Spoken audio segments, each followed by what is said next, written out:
एक आधेड़ उम्र का व्यक्ति ही दूसरे आधेड़ उम्र के व्यक्ति की आवश्यकता को समझ सकता है। रमण महर्षि भी छड़ी का उपयोग करते थे। उनके जोड़ों में भी दर्द रहा करता था। तो इस एक आधेड़ उम्र के व्यक्ति ने अपने भाव को प्रकट किया है, तो सामने ऋषि ने अनेक गुना ज्यादा भाव को प्रकट किया है।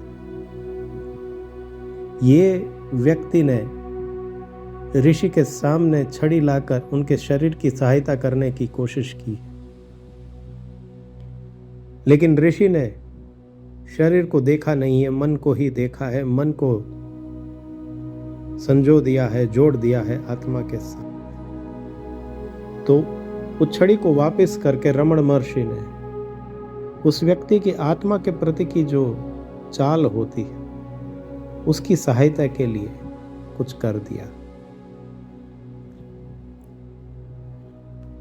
हर व्यक्ति को आत्मा के प्रति चलना है, उसमें बहुत सारी सहायक चीजें हो सकती है। जब हम ऐसे भाव को प्रकट करते हैं किसी संत के पास, संत हमें वापस वो प्रसाद के रूप में देते हैं। हमें वह देते हैं जो हमारे पास नहीं है। चंदन का लकड़ा बहुत महंगा है, बड़े भाव से इस व्यक्ति ने रमण महर्षि को दिया है। रमण महर्षि ने उसे ऐसा कुछ वापस दिया है जो उसकी आत्मा की यात्रा में काम आ सकता है। ये लेन देन संतों के साथ भारत में हमेशा चलता आया है। भौतिक व्यक्ति के पास सबसे उत्कृष्ट जो है वह भौतिक संसाधन वो संत को देते हैं। संत को उसकी आवश्यकता भी नहीं है, वे तो सादगी में अकिंचन रहने वाले, अपरिग्रही। लेकिन जब वे वापस करते हैं या जो कुछ भी वे देते हैं वो प्रसाद है, उस वस्तु का उपयोग करने के वक्त आपको शांति मिलती है। प्रकर्षेण सिद्ध्यति इति प्रसाद। आपको अच्छे से तुरंत जो शांत कर दे वो प्रसाद है। उस लकड़ी के साथ चलने के वक्त उस व्यक्ति में रमण महर्षि की याद आएगी। रमण महर्षि को खुद को रमण महर्षि की पड़ी नहीं, लेकिन हमें पड़ी होती है। हमें वे संत दिखते हैं। वो संत तो ईश्वरमय हो चुके हैं, वो तो अपने आप से बिछड़ चुके हैं। उनको अपने आप की आवश्यकता नहीं है, लेकिन हमें उनकी आवश्यकता है। जब हम उस छड़ी का उपयोग करते हैं तो हमें शांति मिल सकती है। हमें उनकी याद आएगी, उनकी याद से हमें शांति मिलेगी, हम उनकी स्थिति में आ सकते हैं। इसके लिए हमारे लिए वो जरूरी है। और ये संत तो क्या करेंगे चंदन की लकड़ी का, उनके लिए तो ये बोझ हो जाएगा।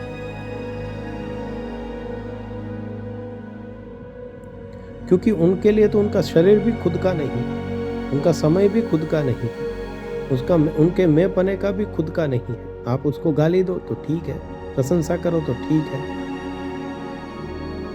उसका मैं पना हिल डुल नहीं करता।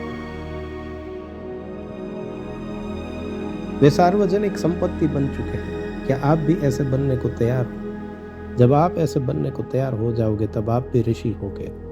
तब आपके द्वारा भी जो भी उपयोग किया जाएगा, जो भी छू लिया जाएगा, वो प्रसाद हो जाता। वह आधेड़ उम्र का व्यक्ति उस छड़ी से अपने मैंपने को दूर हटा देता है, तभी तो उसको दान कर सकता है। अब जो उसने दान किया वो उसे वापस मिला है, लेकिन अब वो ये नहीं कह सकता कि ये मेरी है। अब उसने उस सर्वत्र को ये पेश किया, और सर्वत्र से वापस जो आया है वो भी सर्वत्र का ही है। उस लकड़ी से वो चल सकते हैं, आत्मा के प्रति की चलान हो सकती है।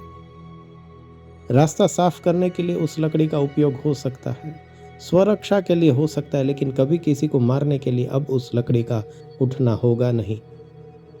वो सबका हो गया। जिस किसी की भी आवश्यकता है वो ले सकता है, उससे वो शांति प्राप्त कर सकता है। जब ऐसे ही कोई वस्तु होती है तो ही उसे प्रसाद कहते हैं। प्रसाद पे आपका ही सिर्फ अधिकार नहीं। जब मात्र आपका अधिकार आप जताते हो तो आपको प्रसाद कभी मिला ही नहीं। ऐसा क्या है आपके पास जो आप सर्वत्र के लिए छोड़ सकते हो, सार्वजनिक कर सकते हो? जितना आप सार्वजनिक कर दोगे अपने आप को या अपनी वस्तुओं को या अपने समय को, उतने आप हीरे मोतियों से लद जाओगे। जो अपना खुद का करके रखोगे वो तो कंकर है, पत्थर है, लोहा है। लेकिन सब में आप जो घुल मिल जाने देते हो वही सोना हो जाता है, वही हीरे मोती हो जाता है।